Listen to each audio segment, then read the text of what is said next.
I gave people all the stuff they really needed. Social Security checks, utility bills, TV guide. I want a TV guidance counselor. TV guidance counselor. Staying up to watch all night, and everything's gonna be alright with my TV guidance counselor. Hello, everybody. Welcome to TV Guidance Counselor. I am Ken Reed, your TV Guidance Counselor. And this is the show where each and every week we discuss classic television with a back issue of TV Guide magazine from my personal collection as the inspiration for our conversation. Plowing through June here, not sexually, more agriculturally plowing through June as we approach the impending 45th birthday that I am not looking forward to. Celebrated 40 during COVID, so it doesn't feel real. I think I'm stuck. I was stuck at 27 for a number of years. I think I'm stuck at like 33, which is incidentally when I started this show. I was 33 years old on Valentine's Day, 2014. Anyway, this is a total aside that no one needs to know about. What you do need to know about is my guest this week, Owen Hammer. And Owen is a great writer. He writes comics. You can go to hammer-comics.com. He has a comic called Von Bach out right now from Scout Comics, which we talk about here. There's also a link in the show description. But Owen also has a fantastic YouTube channel where he kind of goes through, not obscure, what's the word I'm looking for? Dense films, weird films that people have multiple interpretations of, and really just does such a great job of breaking down what they're about in a super non-pretentious way, but a very smart way, which you'll get here as we talk. But specifically David Lynch films, but others as well. So we are talking about the premiere week of Twin Peaks. So that's where we're at here, which had the 35th anniversary recently. If you're a Twin Peaks fan, you will love this episode. If you're not a Twin Peaks fan, you will love this episode, and you should become a Twin Peaks fan. So anyway, subscribe to his YouTube channel, buy Von Bach, and listen to this episode. So please sit back, relax, and enjoy this week's episode of TV Guidance Counselor with my guest, Owen, the Hammer. TV is my friend, and it has been always there for me in time of need. Live via satellite from sunny California, Owen Hammer, how are you, sir? I am doing great. If you do not listen to tonight's episode of TV Guidance Counselor, you won't know what everybody's talking about tomorrow. And that, of course, a Twin Peaks reference. A gigantic full-page ad. If you don't watch, for the premiere, for the pilot episode, if you don't watch Twin Peaks tonight, you won't know what everybody's talking about tomorrow. We'll get to that eventually, but ABC was basically just jamming down your throat. This is the water cooler show. Yeah. ABC is often cast as the villain for kind of effing over David Lynch and making him change the ending. But in the beginning, boy, there was because we have the TV guide from the week that the show premiered, premiere week. And this is the honeymoon period. April 7th to the 13th, 1990. This was a huge deal that David Lynch was coming to television, that like a noted film auteur. Yes, it was, because and ABC was known as like the bland network. It was a family channel. They were doing TGIF and Disney. Kind of still are. And they were like, no, we're going to bring... Like NBC wouldn't bring David Lynch to television and all that stuff. And it's really amazing just how much Twin Peaks content is in here. Not just earned media, but paid advertisements. There's a 4-page article written by TV Guide where the actors describe the show in the worst possible way. They're like, it's Peyton Place on acid. I'm like, I don't know. Yeah. You didn't seem to understand what you were on. Well, famously, the actors oftentimes don't know what they're. Well, they're competent. Usually, they don't know what they're doing means they're competent. They are doing it right, but they don't know what's happening. Yeah. There is actually a behind the scenes clip of Jim Belushi The first person to hire me as a writer when I moved to LA, by the way. Oh, wow. And his character is confused, and David Lynch is like, "Okay, you don't know what's going on," and Jim Belushi is like, "Yeah, I don't know what's going on, David. I don't know I what's really don't going know. on." Yeah. Jay Larson told me a story of filming season 3, and Jay's a stand-up buddy. And he said that when they filmed that scene out in the desert, that Belushi was like, "David, there's something I want to try."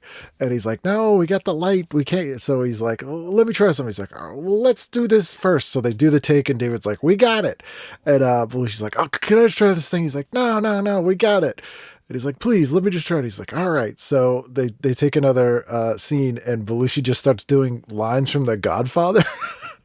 And so Lynch goes, "Cut. I told you, we got it." And then they just left. I was like, "Hey, let him try it. Let him try it." Jay Larson played the chauffeur, right? Correct. Yeah. Yes, it is. You'll notice a lot of people think that Lynch just puts random people into roles just to be goofy and weird, but I'm convinced that there's like some sort of metafictive reason for all of that, because in my essay on Lost Highway, I've actually like kind of figured out why all these people are cast in the movie, or I think I have. I could be wrong, but like Billy Ray Cyrus in Mulholland Drive, like I'm sure there's a damn good reason for that. I do not know why Jay Larson is the chauffeur, but I'm sure there's a brilliant reason for it. Yeah, like some people I think just like click with him, and he's not at Lynch, and he wasn't sure necessarily why, but I think he sees a person in a role and he's like, "That's what it has to be." And then later, like maybe figures out, like Vanessa Angel's a friend, and she was in had a non-speaking role in On the Air as one of the dancing girls.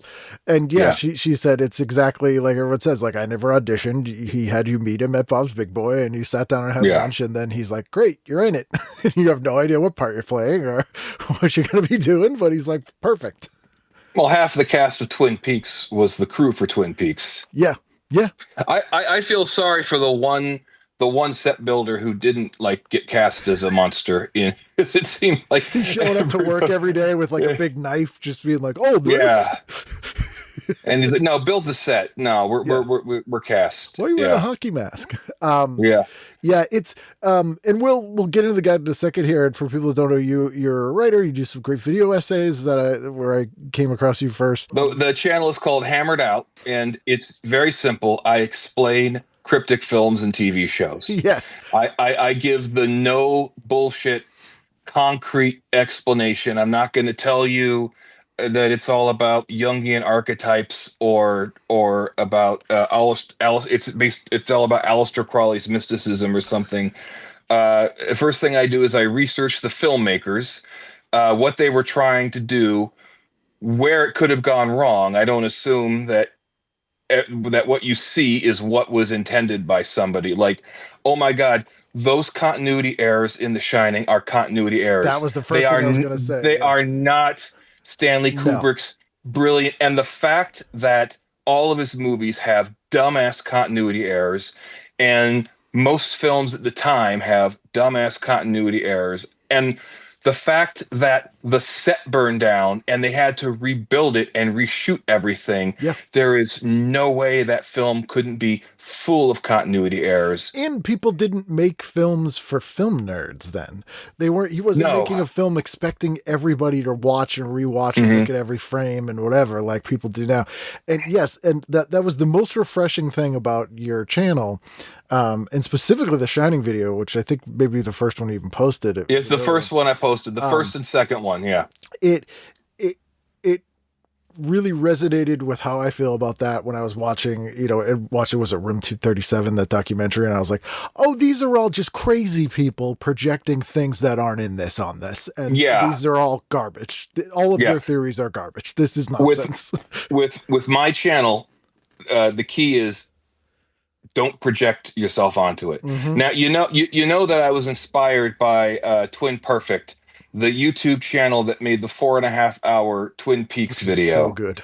It is so good. And the second that you and I said it's so good, half of your audience just clicked off, and I apologize for all that rabbit, because the Twin Peaks viewership was split when this video came out. People like you and me are like, oh my God, at last I understand it. And half the people saying, I hate this guy.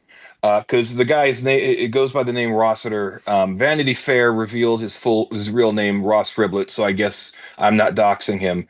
He was basically so relentlessly bullied that he just went into self-exile. It's insane how people, I mean, this is an interesting is dichotomy the word I want to use, but like Twin Peaks is the first show I recall that was a sort of cult hit. I'm making air quotes because it was a huge mainstream hit, but Yes. sort of an examined cult weirdness hit show that everybody discussed theories and had ideas. And this was in the VCR age, especially, where people would tape it and watch all these things that we take for granted now, how everything is that now. If there could be the dumbest movie, like it's Baby Geniuses 4, and there are people with like set photos being like, well, I think that the continuity, they're probably, and like, it's ridiculous.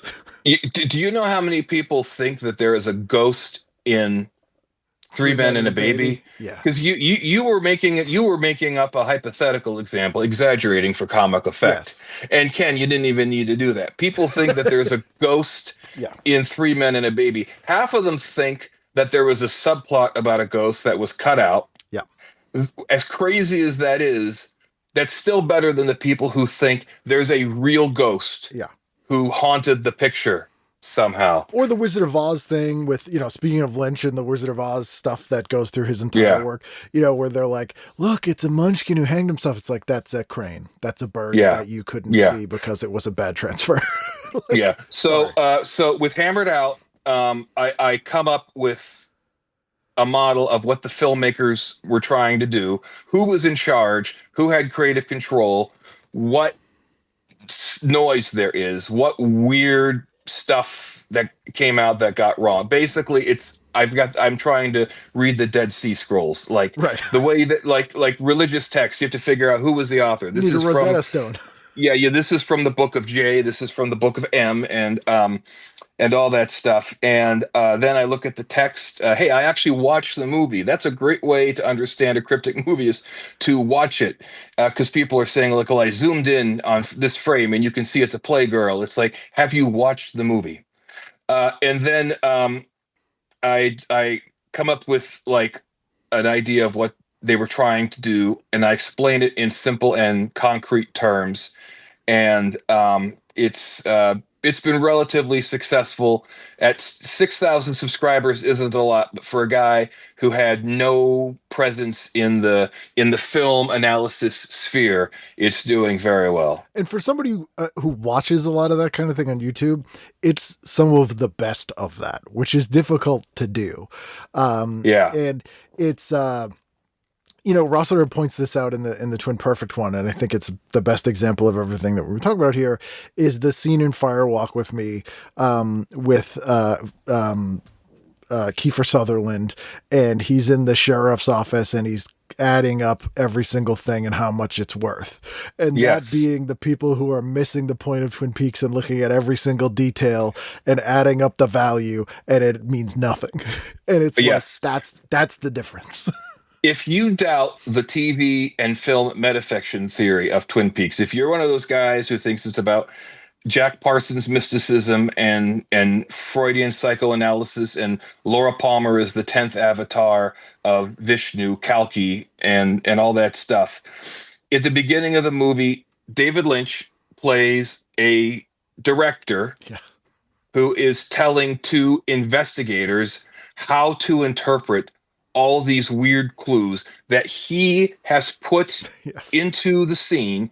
And people are like, well, that's what the FBI does. They have codes. No, they don't hire a dancing girl to come out in front of an airplane. And it's like, oh my God. So let me put this into a wider perspective. It's been 20 years of fan speculation, dead ends, really, in my opinion.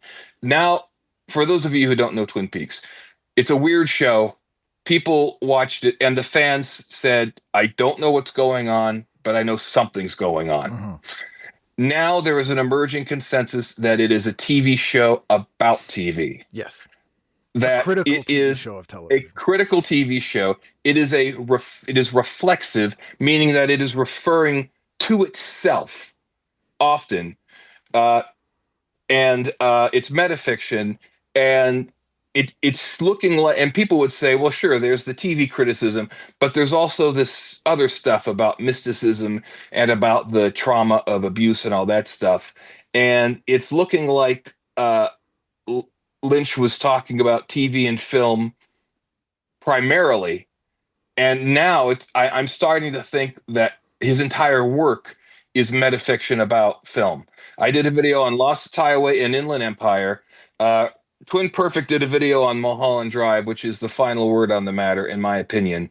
And it's really remarkable how, if you start from the assumption that, okay, this character represents this kind of TV viewer, this character represents this kind of content creator, this building represents this kind of institution, it's like, oh my God, it makes sense now. It's still a weird show, but it's comprehensible. And it's not a crazy conspiracy jump to make that make sense. No. You're not like, and then he's walking on his feet and a foot kicks a ball and the ball, like, you don't have to do that kind of, which No, is you don't. pretty straightforward.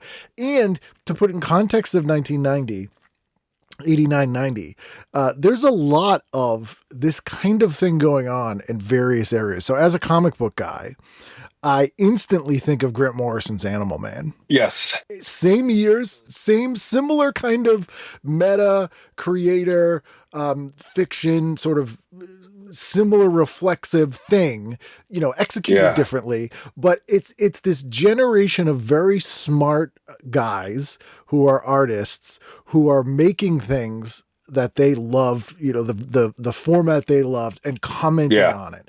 And it's that first generation of people who grew up and then go on to make the thing that they loved. Yeah, and you don't even have to go into another medium, because Lynch is drawing a lot from other filmmakers, especially Jean Cocteau. If you're the sort of person who thinks of yourself as a huge Lynch fan, I hope you're going to watch Orpheus and Beauty and the Beast and maybe all of his movies. But the thing of it is, he's very subtle about his self-referentialism.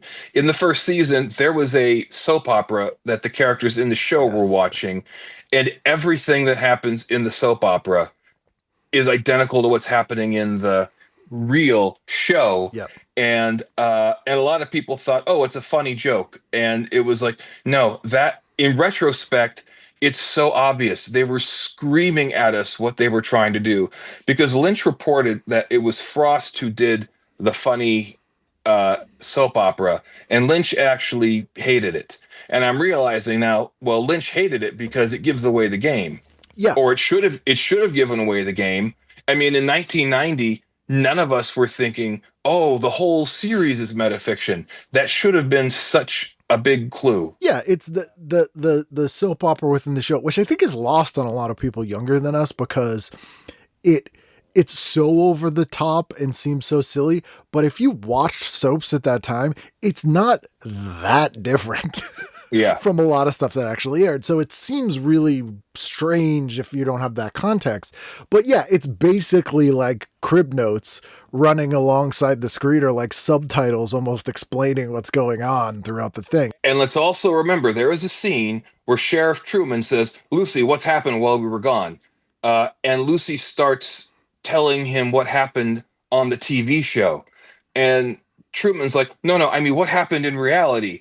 And then she tells them what happened in reality, and it's the same series of events, but with different names attached to the characters. And it's like, again, we thought this was just a fun, goofy thing they were doing, but it was like, oh my God, for decades went by and nobody picked up on this. So, I've done 3 videos about Twin Peaks with more coming. Oh, nice. I'm right now working on my video about the movie Perfect Blue, and then after that, I'm doing two more Twin Peaks videos. Then I'm doing in no particular order: Blue Velvet, Persona, um, Orpheus, and Under the Silver Lake. Oh, nice. And I've thought about doing. I saw the TV glowed, but the problem is there's all of these. It's basically already been cut. Not only has it been covered well by other people, but it's been covered well by transgender women. Right. So it would be kind of presumptuous for me to say, "Aha!" But I have something to add to it. So that's good. I need to cross it off my list. This is not my full time job. I can make like 3 or 4 of these a year. It's a lot of work. Like even me putting together this show, to do a good one, like I can't even fathom pulling the clips and structuring and all that stuff is beyond my comprehension. Well, I've gotten comments from people who say, "Well, this sucks and you're wrong," but it's on the internet. Good job. Like what? They're just like impressed that I was able to that I put all the work into it. Yeah. And then like I'm like, okay, thanks. And then like random stuff from neo-Nazis that like there's a guy who apparently thought I was black who said these racist things to me. And I guess he thinks like Hammer is a black name or something. And I'm just imagining like MC Hammer saying to his manager, well, okay, now that I've become an international pop star, I want to explain cryptic movies and adopt the voice of an autistic middle-aged white man. I would watch that show. I would greenlight that show. If I was a CEO of something, I would greenlight that show. It's an interesting model in that, again, like I think the day and age that we live in today, there's an odd thought that everybody's interpretation or everybody's opinion is valid, and that's not true. Like, well, every person is valid, right? And everybody's experiences should be taken seriously. Yes. But if you say, "I don't feel like vaccines work," then shut the fuck up. Yeah, that's not you true. have stepped past it. But but the thing is, people are constantly being told that they are not valid as a human being. So they become defensive. And now, if you have a different interpretation of a TV show, they blow their top. Right.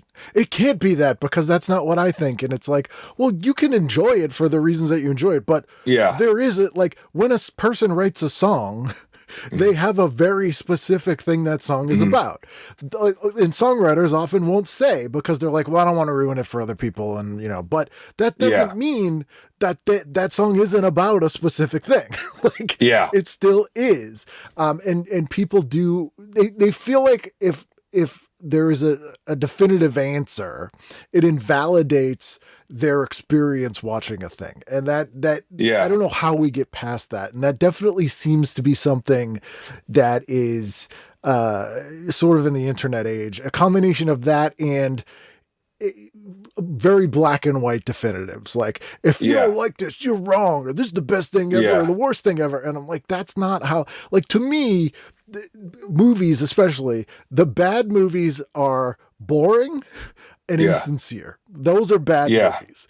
And you could have a very well-made, boring, insincere movie, or a movie that someone's desperately trying to do a weird, interesting movie or make a cult movie, and it's boring, insincere garbage. So, like, they're very different sort of feelings towards people's reaction towards stuff. And then I'll get off my soapbox. It's so weird to me how people have such an extreme reaction to what other people think of a piece of media. Like, you could still enjoy however you want to enjoy it. If I don't like it, that's fine. It's very weird. And, when I look unless they like the Star Wars prequels, that's where I draw the line.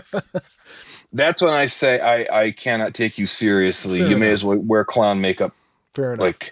And I won't admit, because I know you're a huge Star Wars fan, I've never been able to get into Star Wars. Oh, no, I'm not a huge Star Wars fan. I'm a selective Star Wars fan. Right. I like the original trilogy, and Andor is one of the best shows on television. In fact, if you're the sort of person who says I don't like Star Wars, watch Andor. I Uh, will say I liked Rogue One because I love Donnie Yen.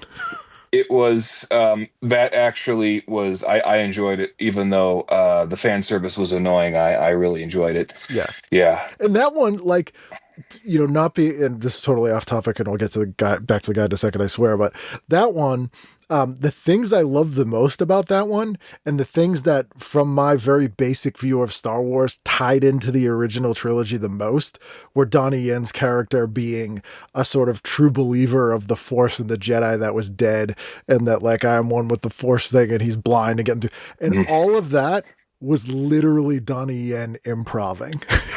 Like, it wasn't in the script. I believe that, yeah. There's a great interview with him where he's like, oh, what if the guy's blind? And what if he's like, he's kind of in this old religion? And they're like, yeah, you could do that. And then he's also like, what if he's funny? He's not like a sage, like, magical. They're like, oh, okay. And I'm like, everything that I thought was tied to the originals and is good is actually just him being like, how about this? The funniest line in the movie. Are you kidding? I'm blind.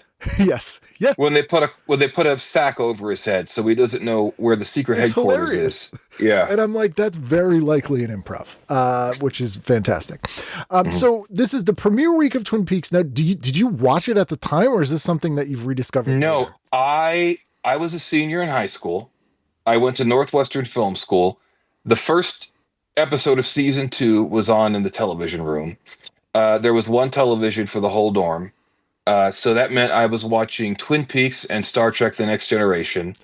Everybody's like, Owen, get in here. You got to watch Twin Peaks. And even though it was episode 9, I was blown away. And the people who had watched the previous 8 episodes were like, what? So then I had to go and find people who had the first season on videotape.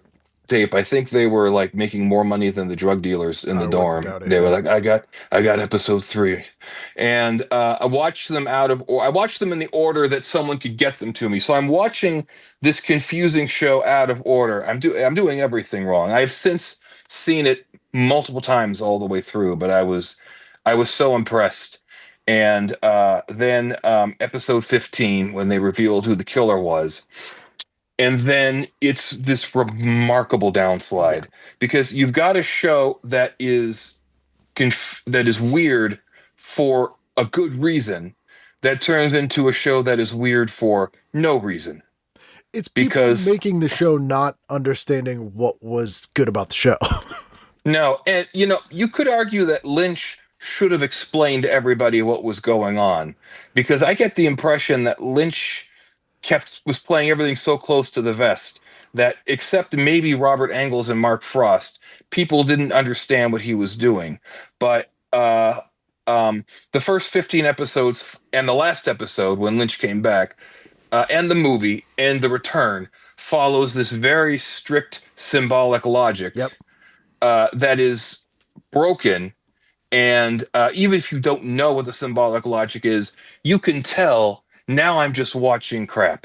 Yeah. And all of those people who made the 14 non-Lynch episodes, they've all done great work before and after Twin Peaks. They were put in an impossible position because it was never supposed to be a traditional murder mystery where an established character is proven to be the killer, the end. Which, when you think about it, is a pretty crappy story. Yeah. Because, first of all of the possible outcomes are limited to the finite number of established characters.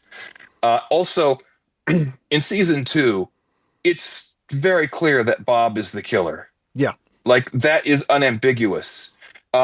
So you'd think the audience would have said, okay, even though there's a lot of mysteries left to understand, we know who the killer is. But they didn't accept that Bob was the killer.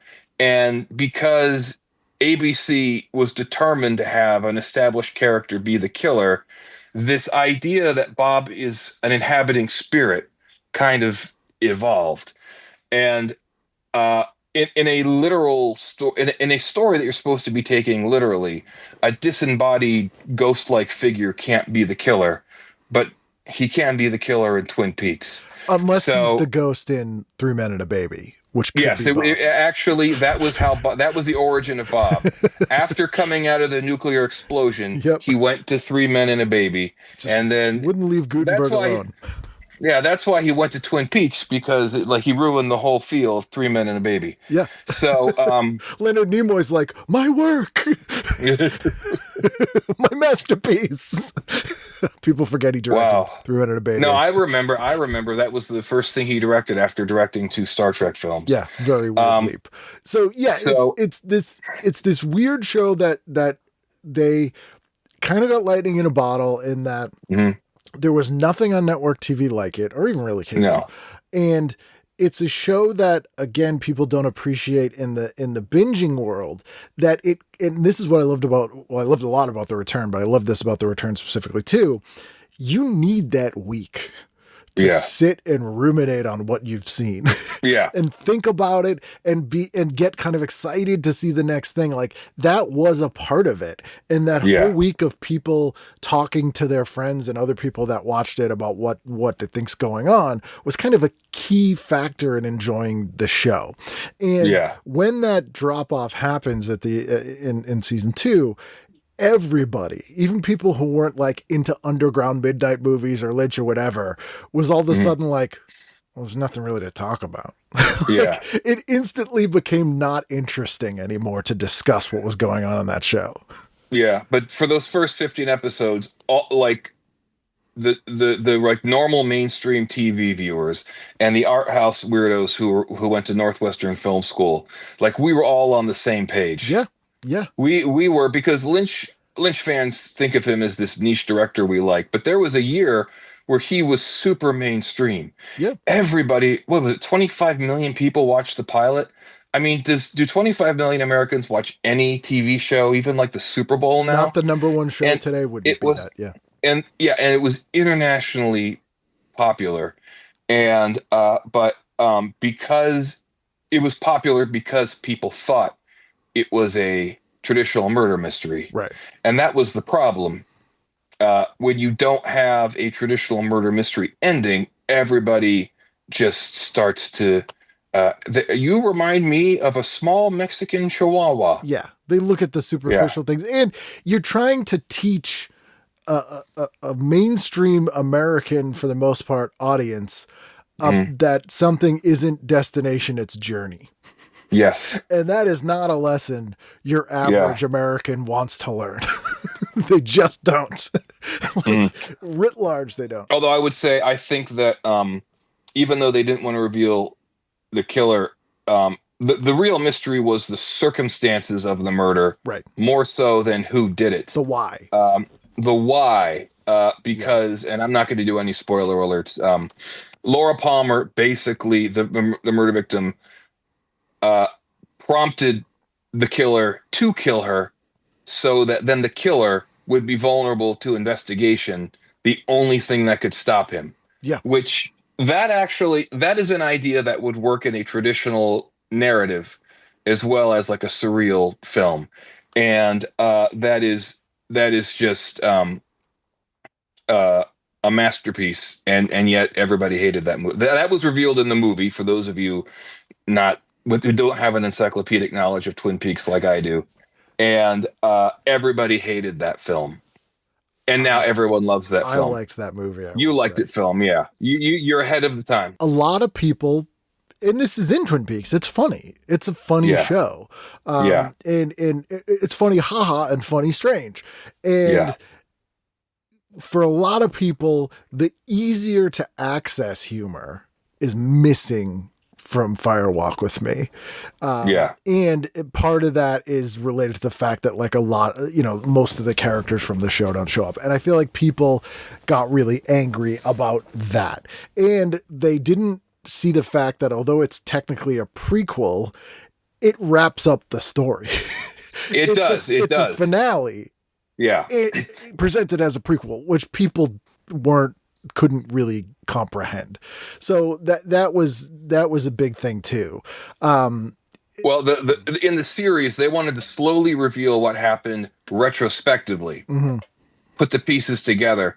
And then the only way to save this story was to make a prequel. Yeah. And this is a movie that's 2 hours of a 17-year-old girl being traumatized, raped, and murdered, and like everyone's mad that it wasn't funny. Yeah. It's like, look, we went to go see I Spit on Your Grave, and I only laughed like 3 times. Yeah.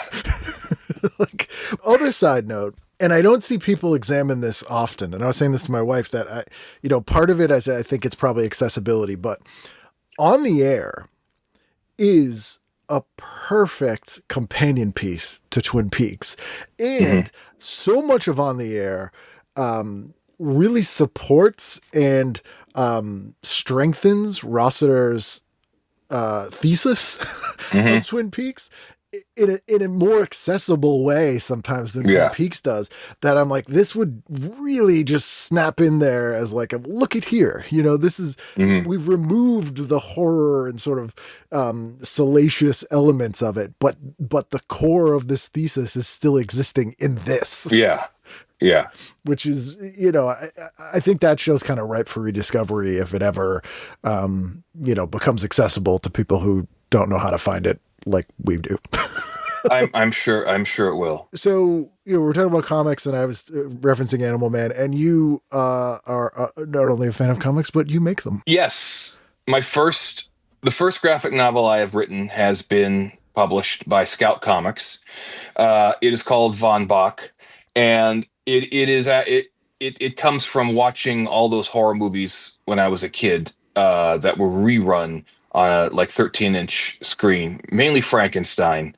The artwork is by Mariano Navarro and Hernan Cabrera, who are 2 amazing artists.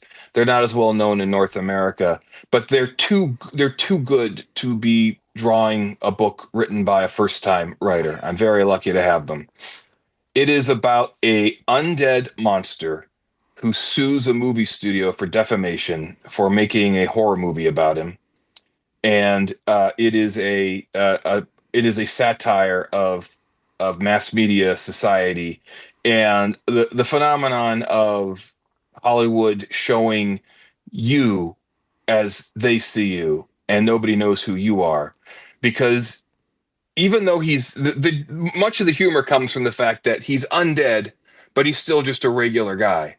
But these high-strung Hollywood people, like, they're the freaky ones. And he's in the middle of, and he's basically winning the lawsuit because he seems so reasonable and everybody else seems like just so bizarre. And I think it provides a commentary on the entertainment business and celebrity culture, because here's a guy who does not want to be a celebrity. He wants to go back to being a medical researcher. Oh, he's the mad scientist and the monster. I should say that. Aren't they always? In the 19th century, he built a device to help with surgery, and he was murdered. And they tried to bring him back to life, and he came back as like a Frankenstein's monster. If you haven't figured it out, this is all based mainly on Frankenstein, not the book and the movies.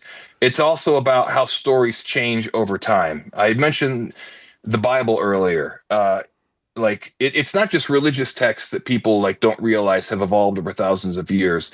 Like the story of Frankenstein, from the book to the first movie to the next movie, is just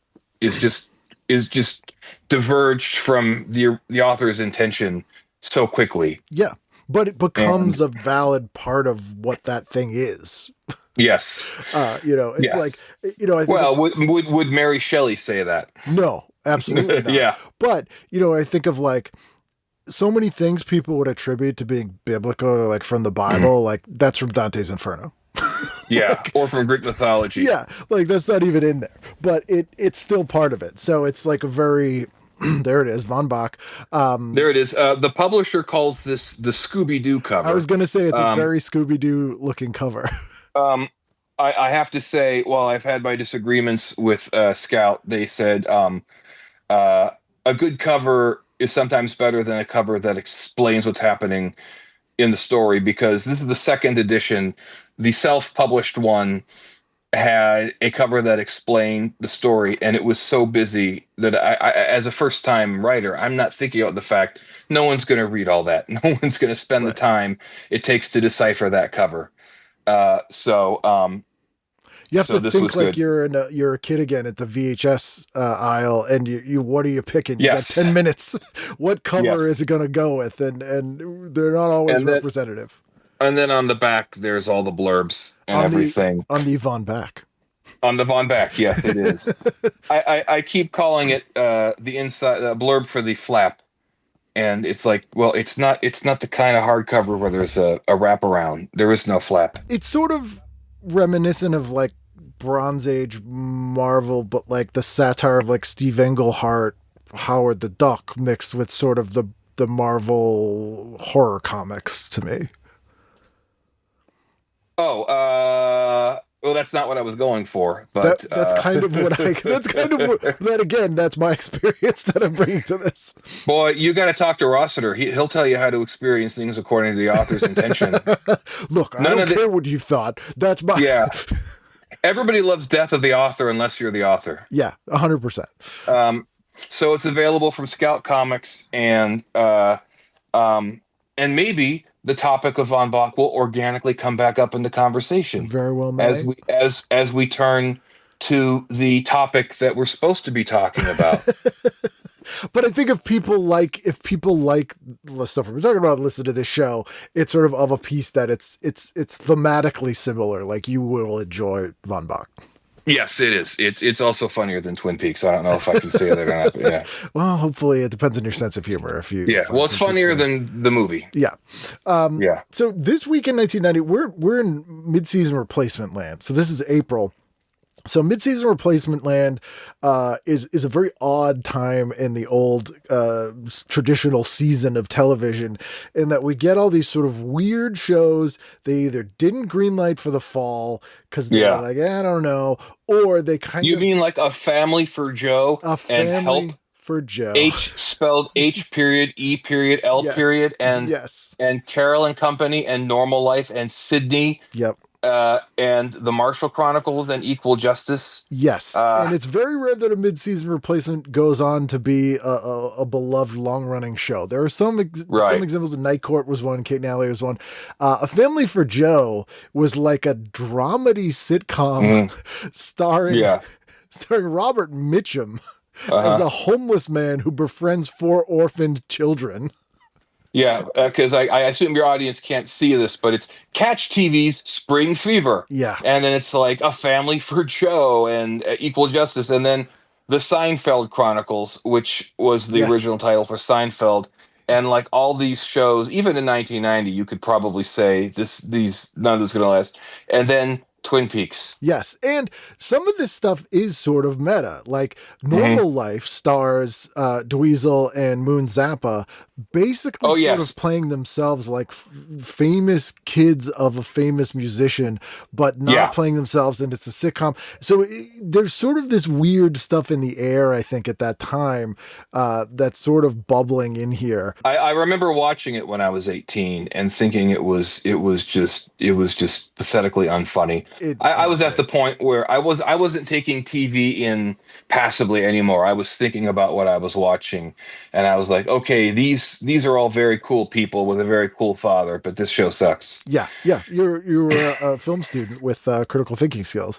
And I want to mention, just because we're talking about the crossover of TV and movies, one of the strangest television sitcoms premiered this mid-season, and it's the sitcom version of Baghdad Cafe. Yeah, and also the sitcom version of Working Girl. Yes, which makes a little bit more sense because you're like, office sitcom, but like Baghdad Cafe, that is a weird choice. You mean the quirky 1988 movie of the same name? Yes. Starring Whoopi Goldberg and Gene Stapleton as a pair of unlikely friends? Indeed. That very one. And they got both of them to be in the show, which is extra strange. It didn't last very long, but just a weird thing. The Twin Peaks one, this is the first of many, many pieces of content about Twin Peaks. Who murdered the high school homecoming queen? Who's plotting to gain control of the local sawmill? Who is that strange woman always seen carrying a log? And I thought it would be so funny if just all the answers were printed upside down. Yes. Answers on page 12. Yeah. And the other thing that launched this week is Ha, which would go on to become half of Comedy Central. Comedy Central, yeah. It merged with the Comedy Channel. And this was the first time we had an all comedy network, and we got two of them at once. Yeah. I only mention it here too because there's a show that I found very life-changing, a show called London Underground, which was like a British stand-up show. And I saw so much good, weird stuff on that, that I was like, this is just amazing. So then we get the big article on Twin Peaks, and it's sort of presented like a Clue game. They've put like little cards for the people, and kind of, it's not like explicitly a Clue game, but they've sort of done like a Guess Who kind of board game thing. It's the key players in the series, except for Dale Cooper and Laura Palmer. I guess everybody here is a suspect. I'm sure, like, some people must have guessed that Dale Cooper was the killer, even though that would have been one of those twists that everybody would have burned down the studio. Yeah, if that had happened. But yeah, they were selling it as really weird, bizarre. They mentioned Fellini, Kabuki style Peyton Place. Is what Michael Onkine said. I'm not entirely sure I know what Kabuki is, and I know what Peyton Place is, but I'm not entirely sure. Dana Ashbrook says it's happy days on acid. And he is the person I would have guessed said that. Yes. And says that imagine Richie Cunningham contemplating suicide and the Fonz is a drug dealer. And like I said, nowadays, when the actors are being interviewed, they're just reading the very precise lines that the studio gave them, and that makes for like a kind of a lifeless interview. But it's in reaction to this. Yeah, they gave away too much, and actors weren't accessible at this time, which is why. I wasn't saying they were giving away too much. I was saying is that the way they're explaining it, I think, is very bad. Oh yeah, they're not like blowing spoilers, but they're just like giving away too much information that is not helpful to the show. Yes. Like whether it's relevant or not, or they think it is. It worked though. Like we said, I think the number was 25 million people watched it. I don't think that's Super Bowl numbers, but that is like, that was insane. And David Lynch never before and never again had this much commercial success. No. Mark Frost possibly didn't either. I don't know if people consider the Fantastic Four movies to be successful, but this was, actually, most of these actors never had this success before or after Twin Peaks, and a lot of the crew members as well. Probably the biggest stars to come out of Twin Peaks, like before they were stars, is like Heather Graham and David Duchovny.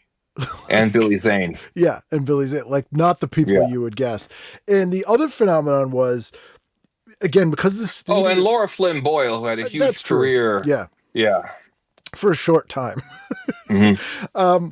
Is that studios didn't understand why this was a big hit. They didn't, other networks didn't get it, and no network or no sort of media executive likes to take a chance. So they like to sort of reinvent the wheel every time of something that's already popular, but they never realize what it is about the thing that made it popular. So we got a lot of shows greenlit in the wake of Twin Peaks, and some of them were amazing, but the reason they were amazing is the show creators Trojan horsed them by kind of presenting this is like Twin Peaks and then making the show they wanted. Like Northern Exposure is a very good example of that. Yeah, I understand that Wild Palms got greenlit because of the early success of Twin Peaks. Yeah.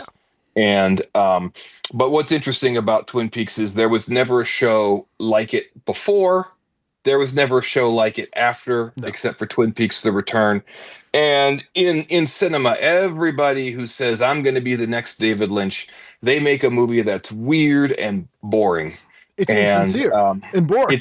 Yes. You know what? You said it better than I could have possibly said it. Yeah. Because Lynch doesn't just do stuff that's weird. He does something very, very smart and calculated, and the end result is weird. I'll tell you, Winston Roundtree, the cartoonist, did a cartoon about a guy who wants to steal a Lamborghini, and this represents somebody trying to rip off a successful artist. He takes the body off of it, not the engine. This takes the body off of it and sits in it and goes vroom vroom.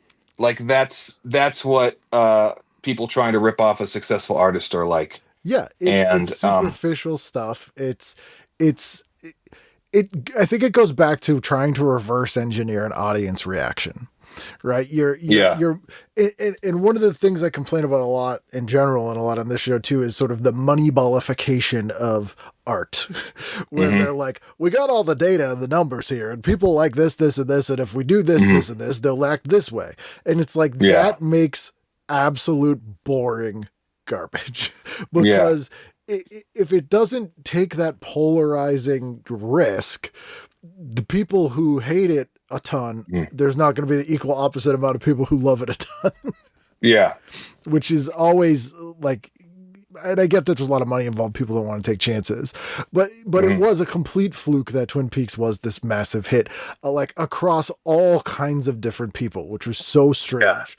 Well, actually, you said it's a fluke. I would say that the calculating approach to TV worked for them, because the calculation was, we're going to sell people on the idea that this is a new kind of show, a weird show, a different show, but something still accessible. I think that Lynch was going off in Lynch world, and Mark Frost was kind of reining it in. And that was like the perfect combination to make this, because Frost was not part of Fire Walk with Me, right? And while you and I will say it's a great film, like it's mainstream audiences, it's also it's missing a sense of fun, which is good. It shouldn't be a fun film, but Frost and but Lynch and Frost. The ABC said, put these two together and they'll make something great. And they were right. Bob Iger was right. And then he made a good calculation and then said, great, I made this great show. Now I'll ruin it. I'm a genius. I can do anything right. Yeah. It's in sort of not having that humor in the movie is sort of the point in that, in this, if people who haven't watched the whole 4-hour thing of Rossiter's or your videos yet, it's when we sort of dismiss somebody's life as a human so that they can just be a plot device or fodder for entertainment. Their suffering is fodder for entertainment. It's wrong. And that's not what we should be doing. And clearly we have not learned that lesson as a society, but that's sort of where it's at. It's like, it's not, the people who, and I'm going to rant again for a second here, but this obsession with true crime stuff now, it is so bothers me, because you're just, most of the people and most of the things that are making these things, it's just relishing the suffering in detail. And occasionally some of them will try and pretend that we're trying to make the victim. Like, it's like, no, you're just doing a sleazy thing. Yeah. And people are enjoying it on that level. And it's like, gross.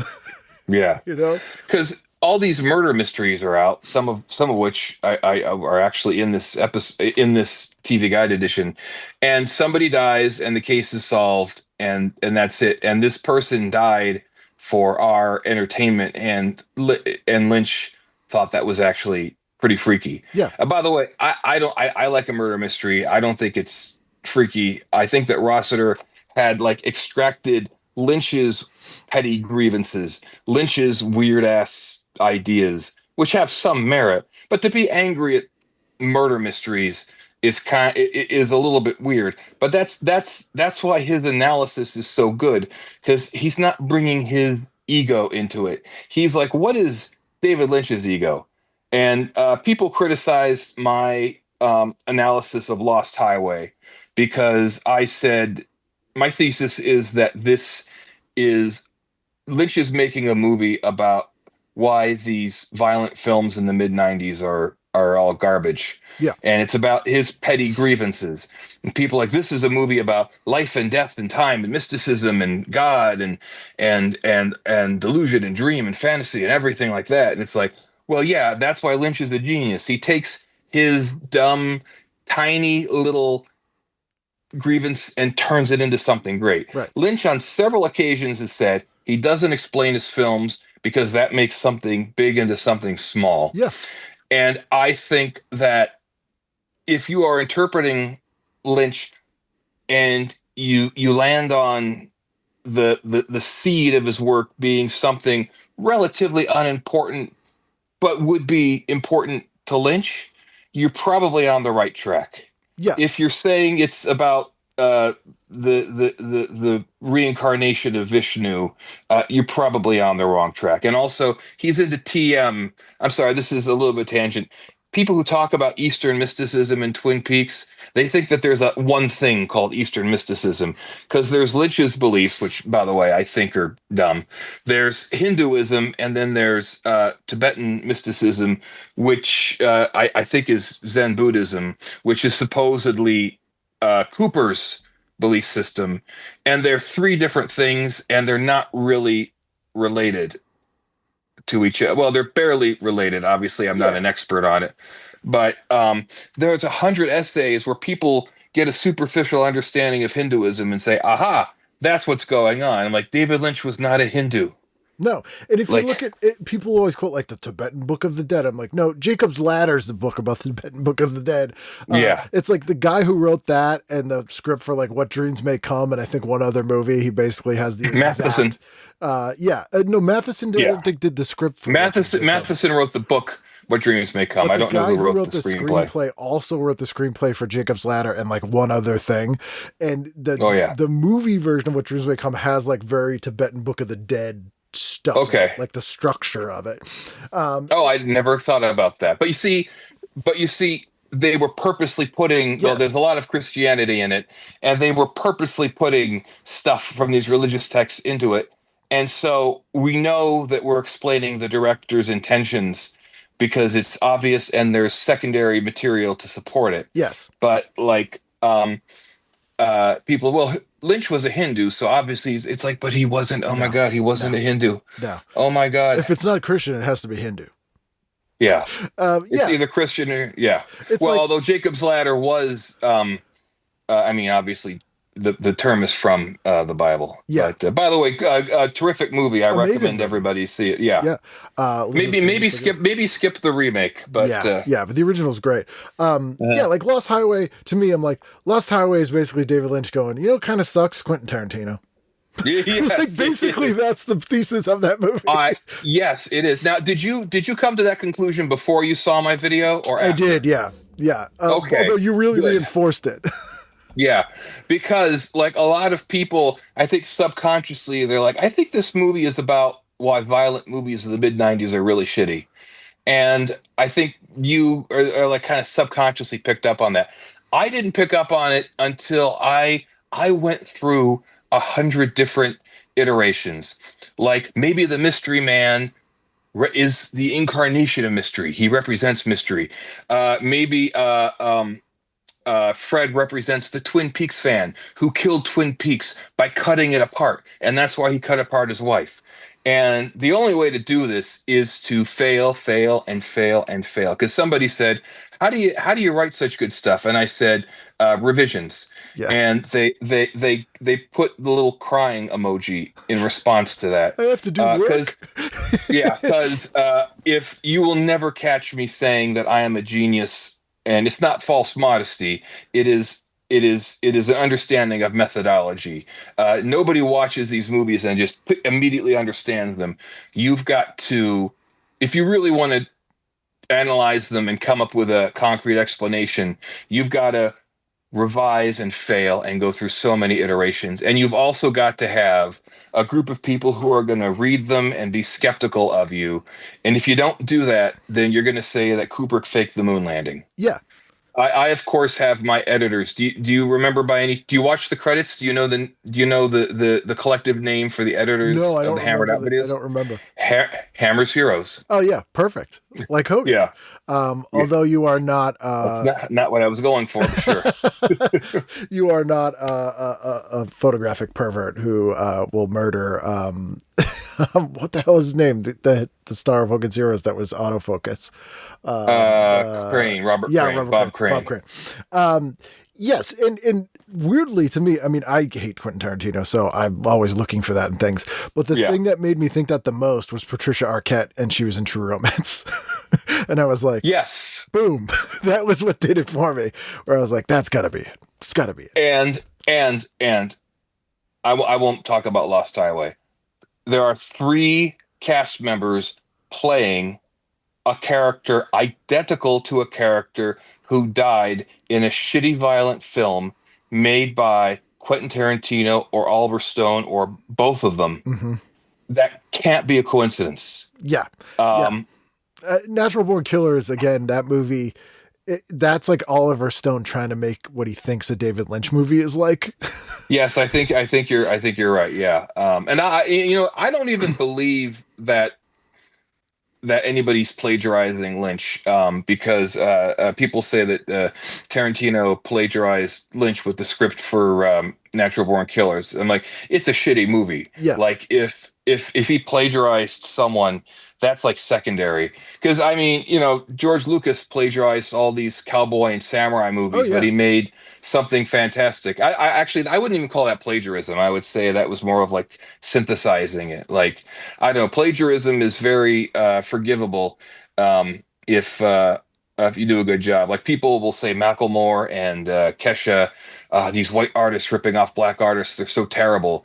But nobody criticizes the Beastie Boys or Third Base because they're good at it. Well, Pop Goes the Weasel's pretty amazing. And that video where It is, Henry yes, it Rollins is. plays Vanilla Ice. Henry Rollins. Speaking of 1991, Yes. yeah. Speaking of the early 90s, yeah, it all comes back together. Yeah, And he was a prison guard in Lost Highway. Lost Highway.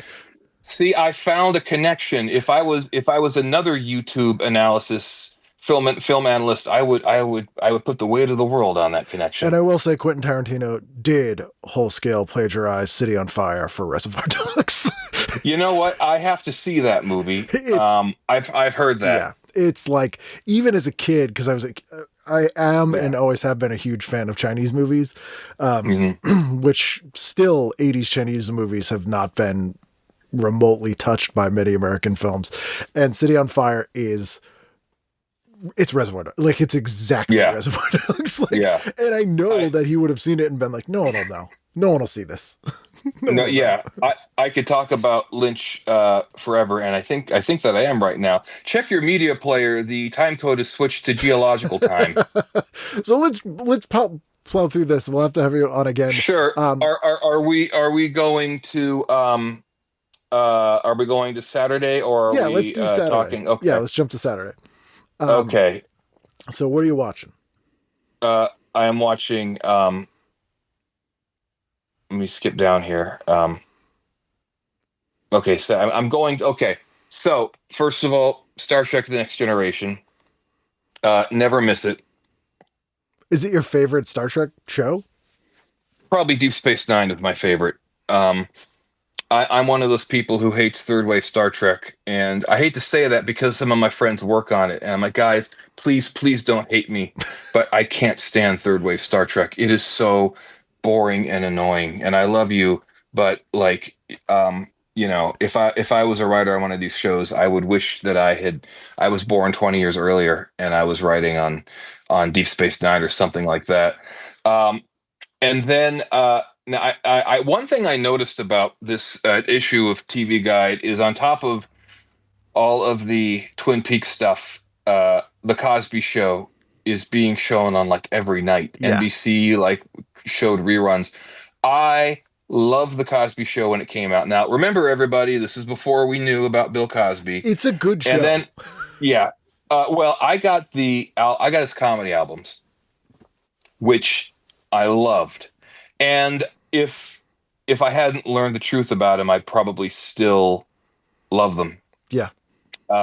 And the thing of it is, the show became very boring very quickly because the albums that covered some of the same material were much better. So I noted that the Cosby Show was on from 8 to 9, but I wouldn't watch that. So I chose Adam, the movie about Adam. His father is the America's Most Wanted guy. Oh yeah, Adam Walsh. John Walsh. Yeah. Which I remember as a kid, I was so disturbed by it. Mm-hmm. Even though if I watched it now, I would probably still be disturbed by it, but laugh at some of the ridiculousness of it. And that takes me to 10 o'clock in American Gladiators, which I love American Gladiators. Even though my taste in film and TV was improving, I think this was a divergence from that because I enjoyed it, even though maybe I shouldn't have. It was fun. As someone who didn't like sports and didn't really watch sports that much, American Gladiators was just enough like not sports for me to enjoy it. Yeah. It was sports for people who don't like sports. And I see that reruns of the first season of Saturday Night Live were also on Nickelodeon. Yes, half hours. Broken up into half hours. I never liked the original cast of Saturday Night Live. I never thought they were funny. And I couldn't figure out why people did. And then after that was on the television, the TV parody show hosted, I forget, I should look this up, hosted by Tim Conway Jr. and some other guy, where they pretended to be two TV critics, but it was just an excuse to do these short TV parodies. And it was one of Nick at Night's first original programming pieces. Yes, along with Mad Movies. Yes, with the LA Connection. Did they show the LA Connection? I didn't know that. Yeah, the LA Connection improv group. Oh, that's the name of the improv group. Yeah, they did Mad Movies, yeah. Because when Mystery Science Theater came out, I was very soured on the idea because I thought Mad Movies was so unfunny. And then a friend of mine, Eric Simon, I'll say his name even though nobody in your audience will know who he is. People are cheering. Eric Simon. Yeah, Eric Simon. He convinced me to give it a shot, and now it's one of my favorite TV shows ever. Because it again, it has a reverence for stuff. I mean, Mike can get a little mean sometimes, but like Mad Movies, although I remember liking some episodes as a kid, I remember finding some of it funny. I mean, like 6-year-old kid. It was again that thing of like, we're gonna shit on these shitty shit movies, and it was like, no, like we don't. You know, it's just not like the fact that MST3K, even movies they clearly hated, that they do sort of sketches and interstitial stuff in between that had to at least represent that you watched and absorbed some of the movie. Yeah. Made a big difference. And I also see that Freddy's Nightmares and Friday the 13th, the series, was on as well. I remember Geraldo and those kind of shows were called trash TV. We'll get to Cheers and Jeers later. And then American Gladiators was called Crash TV. And these horror anthologies were called Slash TV. Yes. And that was what everybody was saying. And I guess there's still bad talk shows, but those are the genres that have kind of gone away. Friday the 13th, the series, was interesting in that it had nothing to do with Friday the 13th, the film series, which is good because I really don't like those movies at all. I think the whole slasher genre is pretty terrible. Yeah, as a horror fan, not my favorite. And I really loved Friday the 13th, the series, and I've rewatched it, and I think a lot of it's pretty good. And weirdly, it's more like the sort of second wave of Twin Peaks influenced shows we got around X-Files and that sort of thing. It's more akin to those in a good way, despite being low budget. Freddy's Nightmares is just hilarious trash, like just awful. But Friday the 13th, the series, has some really genuinely good episodes. The one that gets cited a lot is the David Cronenberg directed one, The Faith Healer. But some really good stuff and like well done, smart shows for like a low budget Canadian horror anthology. Yeah. Was it Canadian? I should have known. It was, of course, yeah. So Sunday, and then you got to do Sunday, okay. Yes, it is. Now, if I had been paying attention I would have watched the premiere of Twin Peaks. So this is April the 8th. This is the 2-hour premiere, 9 to 11, the pilot, episode 1, even though some people number it episode 0 and have the first episode being episode 1. And I'm like, guys, why are you making everything so hard? I wish if I had started watching it, I would have been obsessed. I highlighted Murder She Wrote not because I watched it because my mother was addicted to it, and it was on right before Twin Peaks, and my mother was under the impression that it was like a companion piece to Twin Peaks, and she tried to watch Twin Peaks with me one time, and I remember I said, "Are you enjoying it?" She's like, "No, but the cat's asleep on my lap." We had a black and white cat named Frisky, so he's like, "So I'm gonna keep watching." And then that scene where Bob comes around the corner and climbs. It looks like he's gonna climb out of the television. Yeah. And my mother picked up Frisky, put him on my lap, and left the room. And that would be akin to like someone being, I love Murder She Wrote, I'm going to watch Twin Peaks, is a little bit like the people who saw Hairspray and loved it and then rented Pink Flamingos. Yeah. Which 100% happened. Yeah, I'm sure that did happen. And again, a lot of people were interested in Twin Peaks because people who love murder mysteries were genuinely excited about a long form murder mystery. Yeah. Where we're not going to reveal the killer. It's not going to be a new victim every episode. In fact, Andy's crying, Deputy Andy, was in reaction to the fact that people don't have an emotional reaction to the murder. Right. This person's death doesn't matter in those shows other than being a plot killer. Yeah. Yeah. I the only thing I found for me to watch was reruns of the Looney Tunes on Nickelodeon, and then The Simpsons, which I was watching. This is actually before it got really funny. Yeah, this is and then of season course 9 to 11, Twin Peaks. I probably would have watched Friday the 13th, the series, and War of the Worlds, the series, instead. To tell you, even though I was developing like good taste in television, I hadn't quite like hit the point where I was paying attention to what was good. Oh my God, just War yet. of the Worlds was so bad. Do you remember that show? Like, it was. I remember, yeah. They had such a low budget on that show that they came up with a new conceit that the aliens would possess humans, so they didn't have to have aliens on the show. And I believe that, yeah. It's real bad. In Friday the 13th, the series, one of the actors didn't renew his contract. So the character's brother comes over and he's like, yeah, I'm here to help out. And so the character who didn't renew his contract, somebody cast a spell and turned him into a little boy, de-aged him. Yes. So then that actor wouldn't have any reason to be on the show anymore. And then the character's brother, played by a similar actor, a simulacrum, I almost said, that's not too far. He's like, well, I'll help now that he's gone. Mickey? What? No, Mickey was the girl. Mickey was, Roby. Yeah. Mickey played by Roby. Yeah. I'll help out.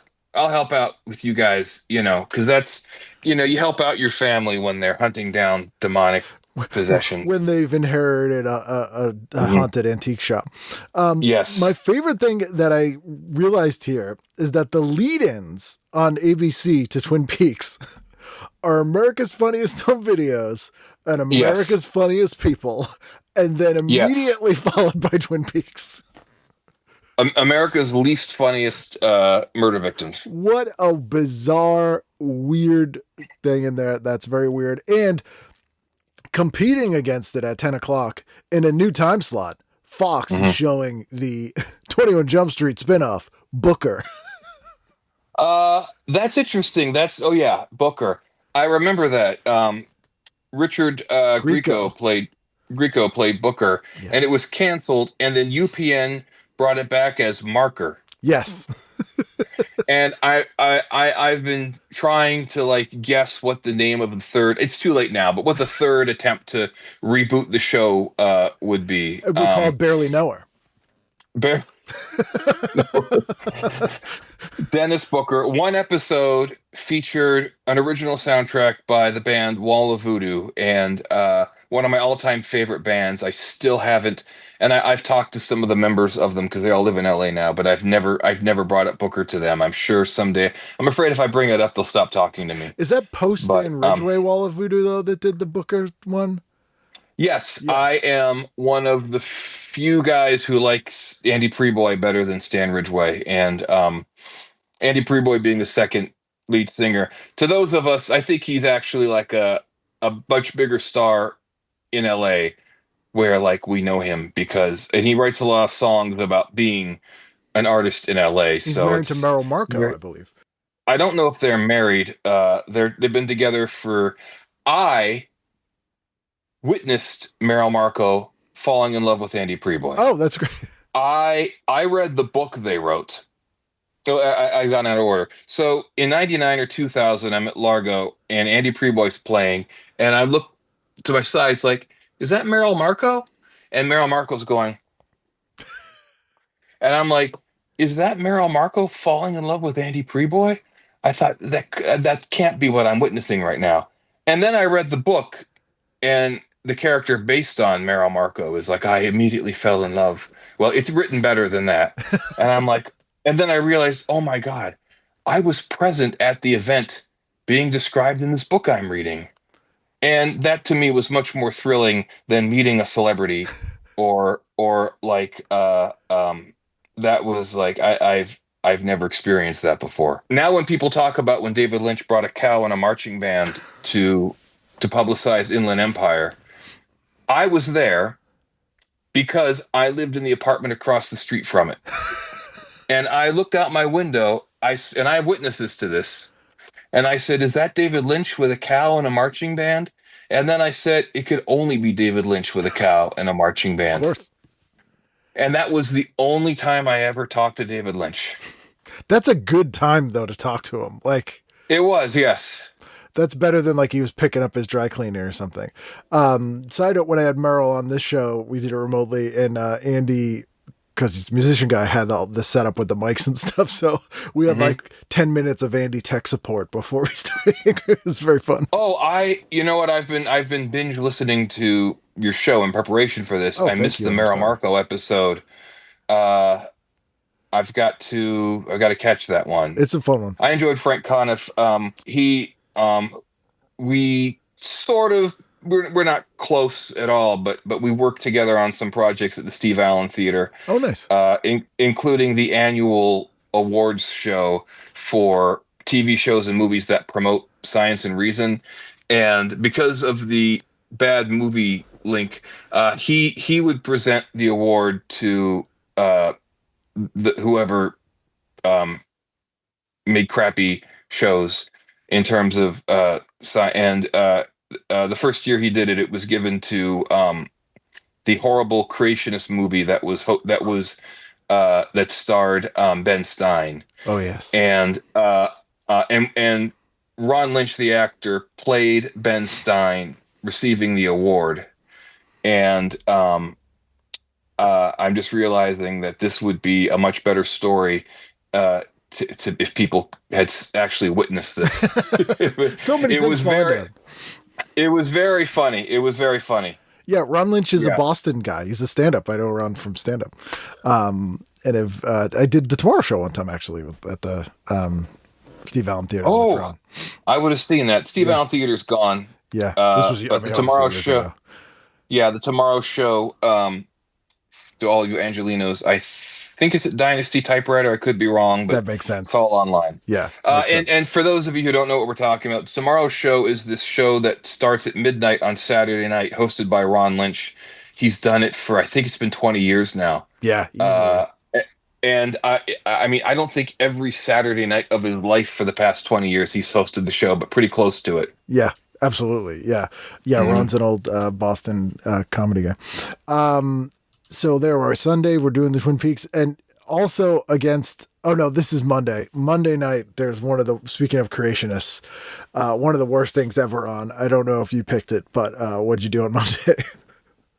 Well, if you're talking about Jesus of Nazareth. This is No, but that would be funny. This is a 19-hour multi-part miniseries. I think I even remember this. From 1977, I think. Oh, is it? I think no. I think it's a new. I think it's a new one that they made in 1990 because they wouldn't put it in prime time if it was a rerun. I don't think so. Let's go to Monday. Yeah, because it's around Easter, so they're showing a lot of Christs. Before we get to Monday, if you miss it tonight, you won't know what everybody's talking about tomorrow. It's perfect. And then reviews, and then it says the second season, which is like a motto that ABC had, but it sounds like they're advertising the second season of Twin Peaks. Yeah. So it was the mid-season. They were like, it's not mid-season, it's a second whole season this year. Yeah. And I'm like, what? This is perfect. Extends the boundaries of network television, says GQ magazine. The series that will change TV, says something called Connoisseur magazine. And by the way, you are right. It is the 1977 Jesus of Nazareth. Yeah. I guess they had to beat Twin Peaks with something. They're like, it's around Easter. People love Jesus. I believe this was Easter. The mystery, it's a 2-page spread.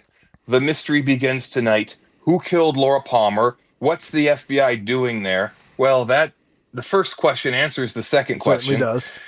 Who videotaped Donna and Laura in the woods?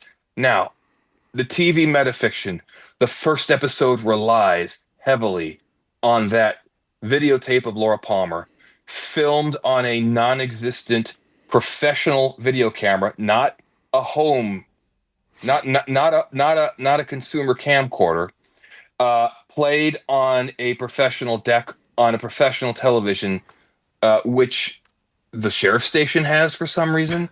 They're making some videos on the side. Yeah, because after Laura Palmer dies, she exists as entertainment on media.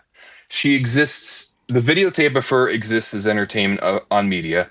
The audio tapes that Dr. Jacoby has is entertainment on media. The books, the stories that Harold Smith transcribed, he's still reading those. She continues to exist as entertainment on media for him. And I'm like, how did it take me 30 years to work all this out? Yeah, it's one of the reasons I thought of Grant Morrison with this as well is I went to a talk when I lived in London. Grant Morrison was there, and at the time he was saying stuff that I was like, okay, lunatic. But as I've matured, I realized what he was saying. And one of the things he said was the DC Universe characters are alive. Yeah. And someone was like, oh, you mean like they, and he's like, no, they actually exist. They're alive. They've outlived their creators. Speaking of Frankenstein, and exist in a world. Is that a reference to Von Bach, now available from Scout Comics? And so he's like, I'm just sort of tapping into what they're doing right now was kind of his thing. But the more I've thought about it, the more he's right. Like these characters like Laura, she's alive via all these other people's experiencing her through all these other different pieces of media. She's sort of outlived her use as a plot device, like she would be in a Murder, She Wrote, and has become something else. So it's sort of in the air in 1990. By the way, I read those Animal Man comics. There's an issue. I won't go what Animal Man is, where the coyote from Roadrunner is constantly killed and constantly comes back. And we follow him and the trauma of constantly dying and coming back. And that was absolutely, absolutely brilliant. Dare I say Lynchian. Yeah, 100%. Like I totally think of those. Like I think people, again, for comic talk, people would be like, well, probably the most Lynchy writer would be Alan Moore. And it's like, no, it's Grant Morrison. Yeah. 100%. Yeah. Okay, so Monday evening, now remember, this is 18-year-old Owen Hammer. 21 Jump Street, no contest. Entertaining. It's entertaining. Yeah. One of those shows you love at a certain age, you watch it later on, and you're like, hey. Oh, it's Alien, and then Alienation, which still holds up for the most part. Very good. Ken Johnson doing both. The movie. Ken Johnson, who he consistently did work that was better than similar work at the time. Better than Like it the needed to be. Yeah, like the old Incredible Hulk show with Lou Ferrigno, so cheesy. Except like there's like a little bit of spark of it was in many ways about like what it was to be human. Yeah. It's just that it was also formulaic and it had a green monster, but he was doing his best. Um, Alienation was much better. Obviously, it was about aliens being assimilated into mainstream society on Earth, and then I see Designing Women is on. I was annoyed because I hated that show, but my sister and mother loved it, and I hated Southern shows, but I really liked mhm. Designing Women. I didn't have a bias against Southern shows. I just didn't like it, and sometimes my wife watches reruns, and I was like, I was smart when I was 18. This is kind of dumb. Yeah, I mean, it was of its era of sitcom. I mean, it's no Major Dad. Mhm. I do want to mention this episode of 21 Jump Street. I do not recall, and this has a guest star. It's starring Jerry Jewell, who Mhm. was a stand-up comic with MS, I believe. And she was on Facts of Life. Oh She yes, played Blair's yes, cousin, and Jerry. she was on Deadwood. Yes, Yes. I remember that. So I remember this episode. This is her after a series of attacks on handicapped college women. A disabled cop asks Fuller to put her on the case, but he sends Hoff undercover in a wheelchair. So I'm like, Yeah. it immediately undermines the interesting thing that I was there. Like, oof, that's Yeah. bad. That's bad. And I see there's an ad for a Bob Hope That's special what I was referring to. It's in terrible. Mexico. Bob Hope is wearing a sombrero. He has a Yep. surprised look on his face, like I'm so surprised to be in To be alive. to be in Mexico. Yeah. Olay. And Olay, Kirk Cameron, Ann Gillian, Clint Black, Phyllis Diller. That doesn't look entertaining in any way. Not even. I'd rather watch Twin Peaks. And then it says Bob and Angelian as Donald and Savannah Frump. Yeah, I guess they were doing Trump humor. And Kirk meets the Hollywood swimsuit models. No, absolutely not. Don't want anything to do with that. Thank you very much. That is Monday. Tuesday, what are you doing? Tuesday, there's a 2-page ad for Capital News. I have no memory of this show at all. They pumped a ton of money into this. It starred Lloyd Bridges and Helen Slater. And this, if I recall, was essentially a serious Murphy Brown. Basically, it was, if Murphy Brown was an hour-long drama. In the nation's most powerful city, the hottest story is the people making the news, and it's not good. It was, but they really spent a lot of money on it. They're promoting it as much as they promoted Twin Peaks almost. Yeah, well, actually, they're promoting Twin Peaks much more, but that was another 2-page. No, Twin Peaks got a 3-page spread. Oh yes, first, correct. White on black. You won't know what everyone's talking about tomorrow. And then, what is the FBI doing there? Yes. Well, that's not one of the mysteries. No. Why? Okay, so if Tuesday they weren't evening, there, the mystery would be like, why aren't they here? Yeah. So Tuesday, part 3 of Jesus of Nazareth. What I would watch, and I think what I did watch, was at 8:00 on Nickelodeon. There was a reruns of Dobie Gillis, which I enjoyed. That held up. I don't know if it would hold up anymore, but this was a show from the 50s that had a lot of humor that was still relevant in 1990. And then 8:30 is the Wonder Years, and then I did not watch Roseanne or Coach, even though those were. If there's kind of a half-hour gap. I don't know. Maybe I was. You got to give me to do my math homework there because I can't find anything here. There's a movie called Hitler Part 2. Yes, but you see, it's like the T2 of Hitler's. I didn't see it, but at 9:30 on Max, Strip to Kill 2 was on. Yes, Shannon Tweed. And Was it Shannon Tweed? I think she was in Strip to Kill 2, or Tanya Roberts, one of them. Because for some bizarre reason, I saw Strip to Kill 1. Um, and this was part of a trend of making movies, serious movies about that take place in a strip club just so you could get naked women into a movie. I like the ones where they didn't try to like pretend there was a story. They Would just you had call like that naked women running around. Didactic nudity? Didactic nudity, is that the term? I think we just coined the term. Didactic nudity, yeah. That should be in the warnings, like features violence, brief didactic nudity. Yeah. I am very excited because Rescue 911 is on, which is a show that I find absolutely hilarious. And this episode, even better, a Boston family whose pet parrot warns them of toxic fumes. 3 men whose boat begins sinking off the coast of Florida. A Texas youngster who uses a fire safety tip he learned in school to help his friend who caught on fire. I want to know about this Boston parrot who warned his family, presumably with a Boston accent, that there are toxic fumes in the home. Well, that's the beautiful thing about streaming. We can find it, I'm sure. We can find it, absolutely. And an underrated John Cryer movie is on. Morgan Stewart's Coming Home. Yes. I don't know if I call it underrated. I watched that movie. Have you had John Cryer on the show? No, I have not, but I've talked to him about doing it. I saw him live at a show here in LA where he sat down and talked to stand-up and performer Erica Rhodes, and he told a story about a play he was doing where everything went wrong.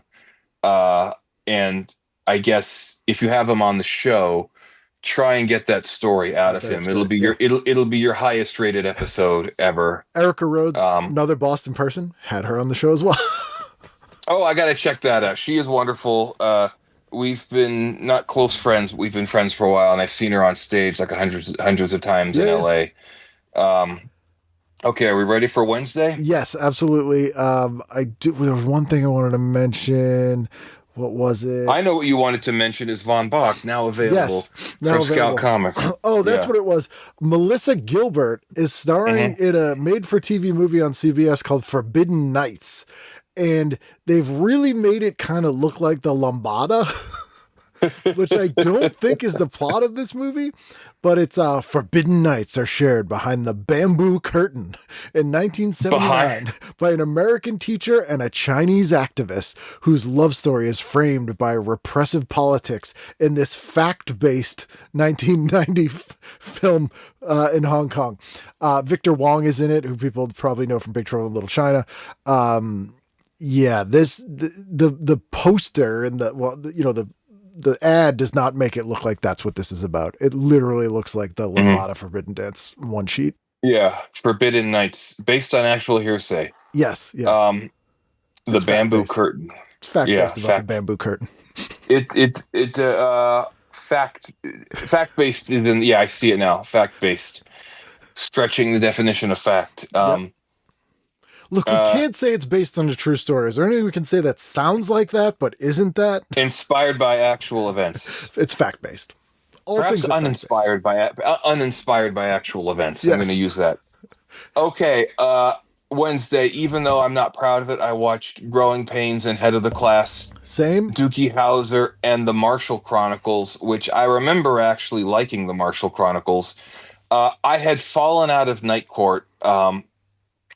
These shows that were so popular in the mid 80s, by now I was bored of them. Cosby Show, Night Court, Cheers. Cheers got repetitive after like the first couple, maybe the first 5 years. There's a movie about mothers against drunk driving, which I did not see.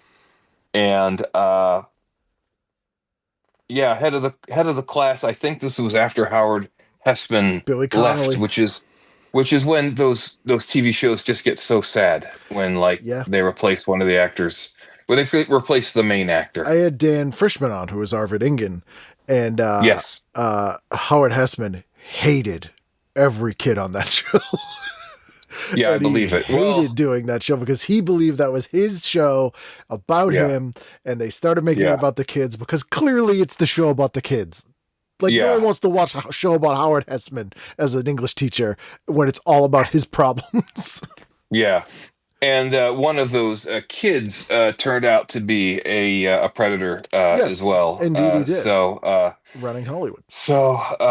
there was a documentary on HBO about it. I'm not gonna cast a pall. No I'm need. not gonna cast. We're talking about a 17-year-old girl who was raped and murdered by her father. I don't want to bring the audience Yeah, down. we don't want to bring him down with something like that. Yeah. I do want to mention Jake and the Fat Man is on a show I still cannot believe was named that, and that William Conrad agreed to do the show, knowing it was named that, and it lasted for But like William 5 Conrad seasons. played Jake. That was the twist. That's what they told him. Like all the Yeah. scripts, they had him as Jake. Yeah. And then later in post, they were like, he doesn't know. It's fine. It's fine. And I see that I missed Missing in Action 3. I didn't know there was a Missing in Action 3, didn't I either. guess. I bet you could just show Missing in Action 2, tell people it was 3, and the people watching it wouldn't know the difference. Wise Guy is on. Worth a shot. And Wise Yes, which Guy- I actually saw in reruns. Decades later, we had the DVD of season 1. It was actually really good. It's a great show. I should have been watching that, yeah. It's a show that I feel like is ripe for rediscovery because a lot of people from Breaking Bad were involved in Wise Guy. There's a bunch of actors. It's like a quality, pretty serious, good drama that I think people wrote off because of the name of the show, but is like 20 years ahead of its time and sort of tone and also being a serialized show. Like no one was doing that, Twin Peaks being an exception, but like a but they put it serialized drama. against Forbidden Nights. That's what killed it. That's your mistake right there. I mean, if people are like Wise Guy or a sexy thing about the bamboo curtain, like that's not even a contest. That's fun for the whole family. Thursday, what are we doing? Thursday. Okay. The Hunter Becomes the Hunted. Wise Guy. Thursday. Okay. So I was starting to fall out. So I was no longer watching the Cosby Show. I was watching reruns of Dobie Gillis. Which was apparent. I don't know if this is apocryphal or not, but was, I believe, originally going to be like an Archie show, and then they did the rights thing, didn't work out, and they basically made an Archie show anyway. That actually would make sense because there is on YouTube you can see there's a pilot for an Archie show. I don't think it ever aired. Live action Archie that looks a lot like Dobie Gillis. Yeah. That makes a lot of sense. Maynard would be Jughead. Dobie Gillis would be Archie. Warren Beatty's character would be Reggie Mantle. Tuesday Wells' character would be Betty. Veronica. And Sheila Cool's character would sort of be Betty, except Betty was like supposed to be a traditionally attractive woman, a girl. Sheila Cool apparently there was going to be in a spinoff, and that was destroyed by the fact that people widely knew she was a lesbian, and in like 1960, that's not going to cut it. Yeah, but and you not of the course hot know, kind. yeah, and you of course know that the Scooby-Doo gang was based on the Dobie Gillis gang. Yes, absolutely. Yeah. Yes. I mean, right down. I mean, it's Maynard J. Krebs is Shaggy. Like, there's it's no Shaggy. difference. Yeah. Yeah. And then Cheers. 9:00, episode 2 of Twin Peaks, because the regular time slot was Thursday. Yes. But the premiere was on Sunday. And this is when we return to the characters after a blockbuster premiere and get to know the characters a little bit better. I unfortunately was watching Cheers and Grand, the must-see TV show that's been kind of forgotten. I love Grant. I love Grant. I liked it when I was 18. And yeah, so that's what I would likely have been been watching, and then reruns of Star Trek, the original series at 10. Oh yeah, Star Trek reruns were on like every UHF station in America at least twice a day. Grand was a great show. It was sort of a dramedy. It was like an ensemble cast, amazing cast of that show. It was sort of similar to Soap in some ways, but not as broad. Yeah. Is the only network show to air 2 seasons in one calendar year. So it was a mid-season replacement, and then they picked it up for the next season, but then canceled it before the mid-season. So it's technically 2 seasons all airing in 1990. Well, that almost happened to Twin Peaks. Yeah, I don't doubt it. And we get 3 hours of Twin Peaks this week. Twin Peaks update. Laura Palmer found murdered. The FBI arrives. James Hurley arrested. If you hadn't watched the show, you have no idea what most of that meant. Yeah. You're like, okay, all right, great. There's also a show on, short-lived, and is sometimes used as a punchline, but is actually a pretty funny parody show. And it's Max Monroe Loose Cannon starring Shadow Stevens, and it's a pretty funny show. It's like a I remember this show. I never watched it, but I remember it. It's sort of a Sledgehammer, like sort of parody of dumb action heroes, and it's pretty smart and weird. Ken Foray is in this episode for my fellow Dawn of the Dead fans. And when I had Shadow Stevens on this show, we were talking about that show, and he really inspired me to revisit it. And I'm like, this is actually pretty funny. This is actually pretty good. I'm surprised he got this on. But again, huge bomb. No one liked it. Friday night, final night of the week. If you start on Saturday, then it is.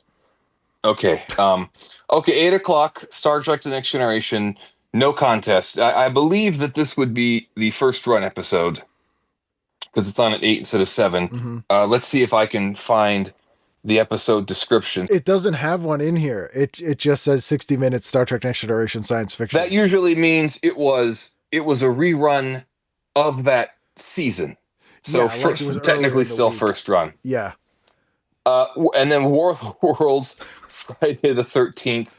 Although I'm happy to say that at this time in my life, it was more likely I would be going out and doing something on Friday night than staying in. You have to take my word for it, I guess. No, I believe that if the option was Friday the 13th, the series, War of the Worlds, the series, that you would go out of the house and it wouldn't matter what the hell you were doing as long as it wasn't watching War of the Worlds. And even though we had a VCR, we were still in that frame of mind where if it was on Friday night, you had to stay home Friday night and watch it.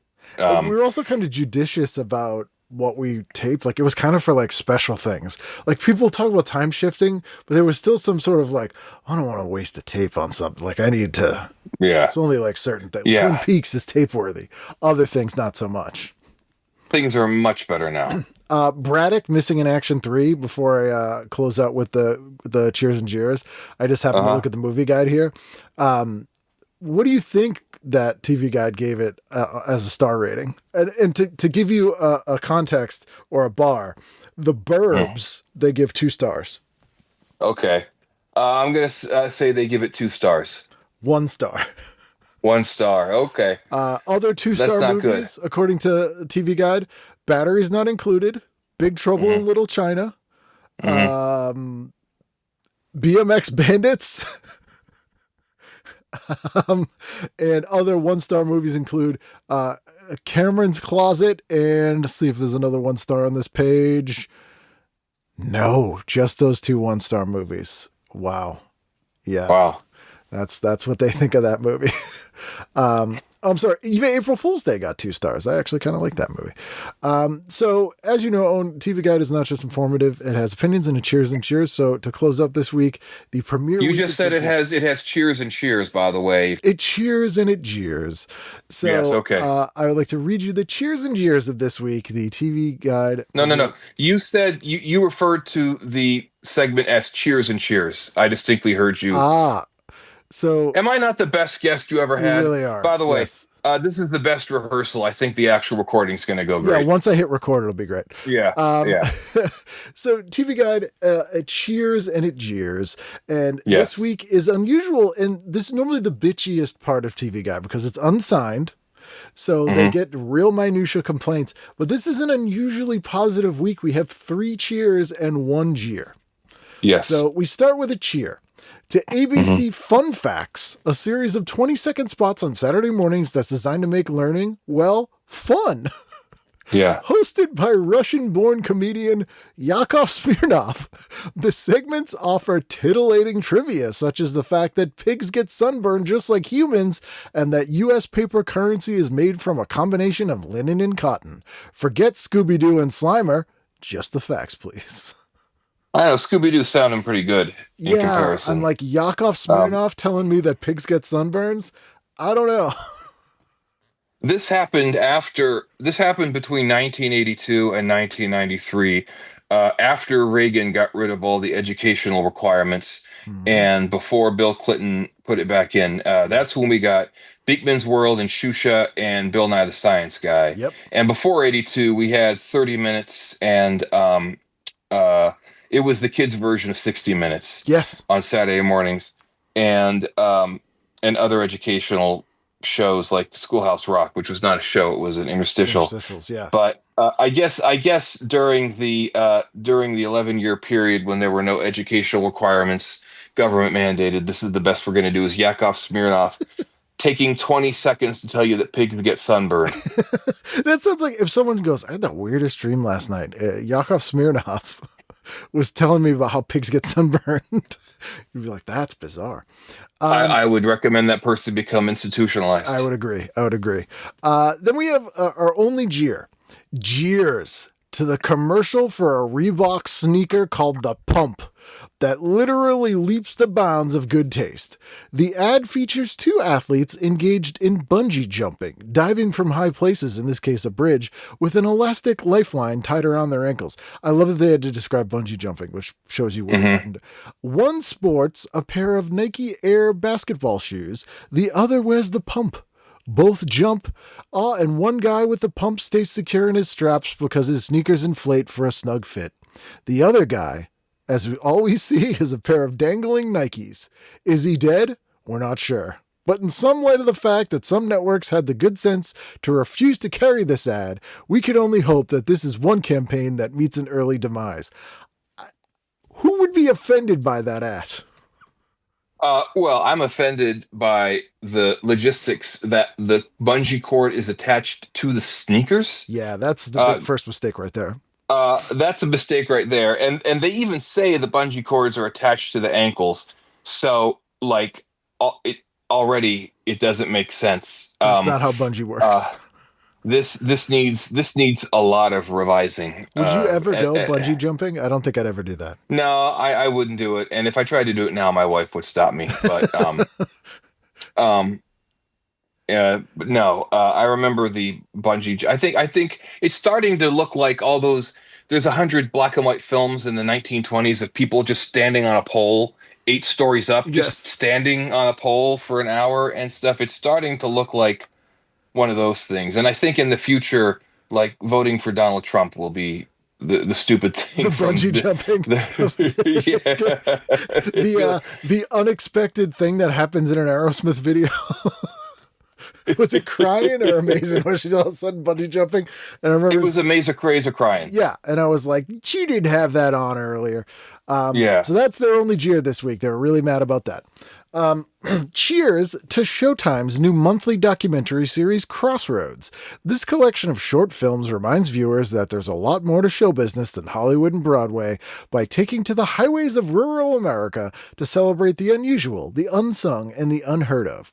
So far, the series has showcased the Cornerstone Theater Company, which travels to such out-of-the-way places as an Appalachian mining town to stage classics like Chekhov's The Three Sisters and the annual Cowboy Poetry Gathering in Elkno, Nevada, which is dedicated to keeping alive the traditions of the Old West. Wherever Crossroads goes next, we'll be along for the ride. I'm kind of curious, I have to say. I actually would. The Three Sisters, yeah. The Poetry Gathering, maybe not, but this is what Cheers existed to do, which was to exalt like what when TV did something good. I don't know. I'll bet you in a couple weeks it's like jeers to Twin Peaks for not revealing the killer after an Yeah. excruciating 5 episodes or something Oh yeah, it's always like fun to see that. when they turn. It does, and how long it takes them. And Uh-huh. and finally, cheers to Nick at Night for never ceasing to amuse us with ingenious, irreverent promotional stunts that breathe new life into old sitcoms. Nick has hyped its lineup of classic cult TV shows with a series of tongue-in-cheek ads that have revealed, for example, that Mr. Ed did not perform his own stunts, Patrick Swayze did, as proven by the superimposing the Dirty Dancing star's head on Mr. Ed's body. Nick has also celebrated certain holidays with unlikely marathons. 4 hours of Green Acres were billed as a very Arnold Valentine, after the show's popular pig. 4 black and white episodes of My Three Sons were tinted green for St. Patrick's Day. What's next? The 7-day Donathon, 140 episodes of The Donna Reed Show in honor of Mother's Day. And to think, all we're going to do is send flowers below Reed Center with their TV family. I I'm love this. I'm just realizing that the 7-day Donathon is a hypothetical Yes. example Yes. because I did my best to prepare myself for this appearance, Ken, but I read through it so quickly I glossed over the what's next. I thought they were saying that there was a 7-day Donathon. They would do that. But TV Guide is saying that a Donna Reed marathon is so crazy that we're gonna heighten the joke. And it's like, is that crazier than tinting My Three Sons green? No. Which sounds like, what did they call it? Um, well, whatever they called it, I call it annoying. Like Yeah, that's that just would- like yeah. why would you do that? That would And then wear off they pretty quickly, the novelty of that. Yeah, and then it's the thing of it is like the jeers. Sometimes the jeers is something genuinely awful, but sometimes like it's something just kind of silly. But the cheers tend to go to stuff so the tiniest bit of virtue in doing Yes. these things. I don't think that they're going to do like a Cheers and Jeers collection that's going to be studied by future scholars. Very unlikely. I do want to point out my favorite promo that Nick at Night did was, and they did it a couple years. New Year's Eve, they would play final episodes, and New Year's Day they would play. I remember pilots. that, yeah. And it was so I remember fun. that. It was a really cool Yeah. idea. And you know, it was streaming now. That is an obsolete idea. As are marathons. You can do your own marathon at your leisure now. Yeah. And you can skip over the bad episodes. Yeah. Like I told you, I'm a fan of second wave Star Trek, but when we do a rewatch, we basically like cut out maybe the bottom third. No Cat's Paw? And which one was Cat's Paw? That was the Halloween one where the woman turns into a cat and they try to, it was like almost a backdoor pilot for like this. Yeah. It's bad. Oh, no, when I think of bad second wave Star Trek episodes, I think of the Voyager episode Threshold.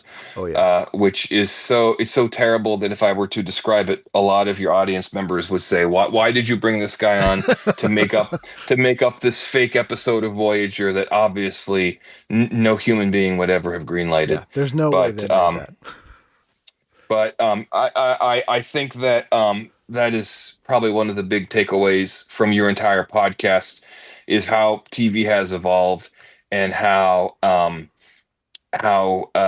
it's gotten better in many ways, gotten worse in some ways. But it used to be it used to be very precarious. Like you had to be home, you had to set the VCR. You had to arrange your life around watching your favorite shows, especially if you didn't have a VCR or later a DVR, and how the discussion of television was kind of vapid. Not when I'm discussing it, of course, or we were discussing it. But because I have to say it was fun reading through it just to see how outdated a lot of these ideas were and how a lot of these shows have fallen into obscurity and then Twin Peaks. Yeah. Because except for Seinfeld and a couple other things, this is a document of ephemera and Twin Peaks. It's like stuff that we've forgotten about, and also Twin Peaks. Yes, absolutely. And this has been actually a pretty interesting experience, and an opportunity to talk about one of my favorite subjects. Like I said, I could talk about Twin Peaks for hours, and I believe that I have, and I will again. Yes, indeed. Well, thank you so much for doing this. Again, I'll put links to the comic that people can buy it. Yes. Wait, you mean Von Bach? Von Bach is exactly available what I from mean. Scout Comics. Available Yeah, from Scout Comics, Scooby-Doo cover. We'll have to. I'm not going to read it to you, but I have an email from my publisher listing all of the things I'm supposed to be doing, and I did them all. Nice. Yes, I will sign an attestation that all of these things had been done. But I've never had a publisher before, so like I told you, this is the first time I've had a published book, so it's been an interesting experience. Yeah. And then you're going to talk about who's coming on next week. I don't know yet, actually. I'm not sure who will be on after you. Trying to segue into it. Yeah, because I think what you're missing is like previously on TV Guidance Counselor, and then just have all this like fake drama built up. Just arguments between guests and all this stuff. Yeah. You know what I would love if you just put up a to be continued, and then but then oh wait, no, this is audio only. I'm sorry. Yeah. Well, I wore a nice shirt and everything. I could do stings like the soap operas before they were on TV when they were on radio. Dun, dun, dun. Excellent. Well, thank you so much. I'm so glad we had time to do this. And as I said, I've loved all the stuff you've been doing. So keep it up. This was fantastic, and I'm so glad you have had me on. And I hope that I can be on again. And Absolutely. if you don't have me on again, have Frank Conniff on again.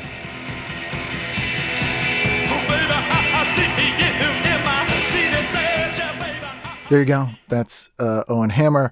I've not received a business card from him, but if I ever do, I hope that it just says Owen the Hammer, and then underneath that says every problem is a nail, which I know people say disparagingly, but that just sounds like a badass thing to write on your business card, because he's in the business of making YouTube videos. You can go to Hammered Out, his YouTube channel. I put a link here. I also have a YouTube channel. If you're not subscribed, please subscribe there. I don't make any money on it, but I hopefully will do some more videos on there. If there's stuff you'd like to see me do on YouTube, that is allowable by YouTube standards, please let me know. The Patreon's for the other stuff. Or you can go to hammer-comics.com and you can buy Von Bach, his comic there. That's out on Scout Comics. Anyway, super fun episode. Thanks to Owen for doing the show, and thanks to you for listening. And I hope you're here next week for a brand new edition of TV Guidance Counselor. If you do not listen to tonight's episode of TV Guidance Counselor, you won't know what everybody's talking about tomorrow.